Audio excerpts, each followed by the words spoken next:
예수께서 12제자를 데리시고 이르시되 보라, 우리가 예루살렘으로 올라가노니 선지자들을 통하여 기록된 모든 것이 인자에게 응하리라. 인자가 이방인들에게 넘겨져 희롱을 당하고 능욕을 당하고 침뱉음을 당하겠으며 그들은 채찍질하고 그를 죽일 것이나 그는 3일 만에 살아나리라. 제자들이 이것을 하나도 깨닫지 못하였으니 그 말씀이 감추었으므로 그들이 그 이르신 바를 알지 못하였더라. 여리고에 가까이 가셨을 때 한 맹인이 길가에 앉아 구걸하다가 무리가 지나감을 듣고 이 무슨 일이냐고 물은데 그들이 나사렛 예수께서 지나가신다 하니 맹인이 외쳐 이르되 다윗의 자손 예수여, 나를 불쌍히 여기소서. 앞서가는 자들이 그를 꾸짖어 잠잠하라 하되 그가 더욱 크게 소리질러 다윗의 자손이여, 나를 불쌍히 여기소서.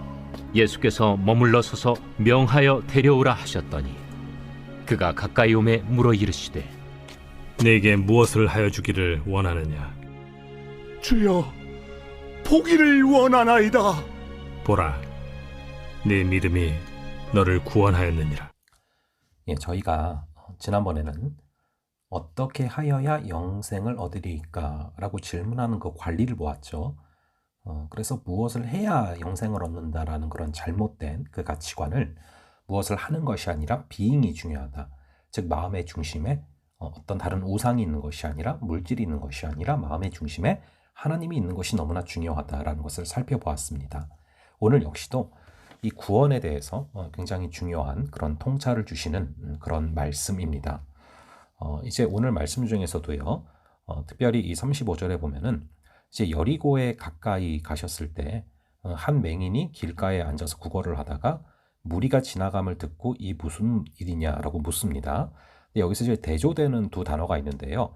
37절에서 많은 무리들은 뭐라고 얘기를 하냐면은 나사렛 예수가 지나가신다라고 해요. 나사렛 예수라고 하죠. 그런데 38절의 맹인은 뭐라고 말합니까? 다윗의 자손 예수라고 합니다. 여러분, 이게 굉장히 작은 차이 같지만 큰 차이입니다.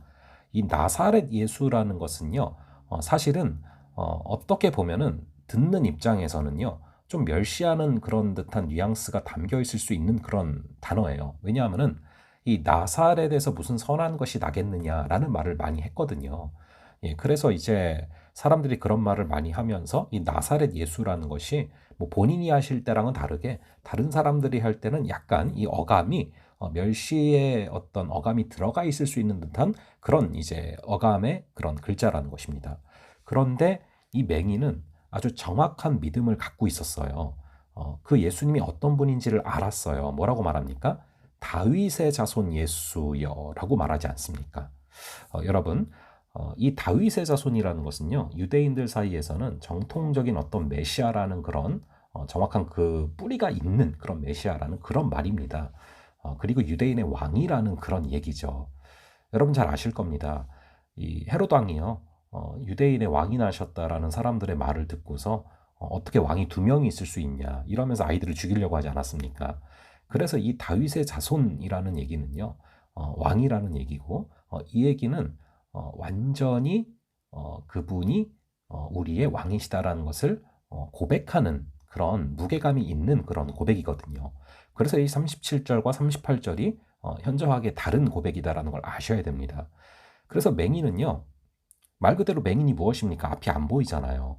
그래서 예수님이 이제 지나가신다라는 것을 듣고서요, 혹여나 자기가 안 보이니까 예수님이 그냥 지나쳐 버릴까봐, 지나쳐 가실까봐 어떻게 합니까? 외쳐 이릅니다. 소리를 지르는 거예요. 다윗의 자손 예수여, 나를 불쌍히 여기소서. 이게 여러분 굉장히 큰 믿음이죠. 맹인이라 앞이 안 보이니까 소리를 질러서라도 그분을 만나려고 하는 것입니다. 그런데 39절에 보면은 이제 앞서가는 자들이 그를 꾸짖어 잠잠하라. 아까 말씀드린 그런 이유입니다. 다윗의 자손이라는 것은 굉장히 이제 민감한 그런 단어이기 때문에, 아니 왜 다윗의 자손이라고 말을 하냐, 조용해라, 이런 것이죠. 하지만 그 맹인은 더욱 크게 소리를 질러 39절에 다윗의 자손이여, 나를 불쌍히 여기소서라고 다시 외칩니다. 여러분, 이 명확한 믿음, 예수님이 다윗의 자손이고 예수님이 메시아라는 것을 정확히 알아본 그 믿음, 그리고 혹여라도 그 메시아를 내가 눈이 안 보여서 놓치게 될까봐 소리쳐 외치는 이 주변의 어떤 체면을 생각하지 않는 그 모습. 우리가 지난번에 살펴본 어린아이 같은 그 모습 아닙니까? 정말로 충실한 거죠. 자신의 그 니드에. 예, 그런 모습을 우리 주님께서는 굉장히 기쁘게 받으신 것 같아요. 여러분, 믿음이 없이는 하나님을 기쁘시게 할 수 없지 않습니까? 거꾸로 정말로 그분을 믿는 믿음은 하나님을 기쁘시게 하는 거예요. 그래서 40절에 보시면 예수께서 머물러 서서 명하여 데려오라 하시고서 41절에 내가 너한테 뭘 해주기를 원하니? 라고 물어보세요. 여러분, 이 41절의 이 질문 여러분들도 한번 오늘 곱씹어 보기를 바랍니다. 예수님께서 나에게 무엇을 해주기를 원하니? 라고 물어보신다면 여러분들은 뭘 해주기를 원한다고 말씀하시겠습니까? 저는 그 생각을 좀 많이 해보게 됩니다. 예. 그래서 이제 이 맹인은 주여 보기를 원합니다 라고 말을 해요. 당연하죠. 이 눈이 보이는 것만큼 이 맹인에게 절실한 게 뭐가 있겠습니까? 그런데 우리 예수님께서는 이 육신의 눈뿐만 아니라 영혼의 눈까지 뜨게 하십니다. 그래서 42절에 보시면은 너의 믿음이 너를 구원하였다 라고 말씀하시죠.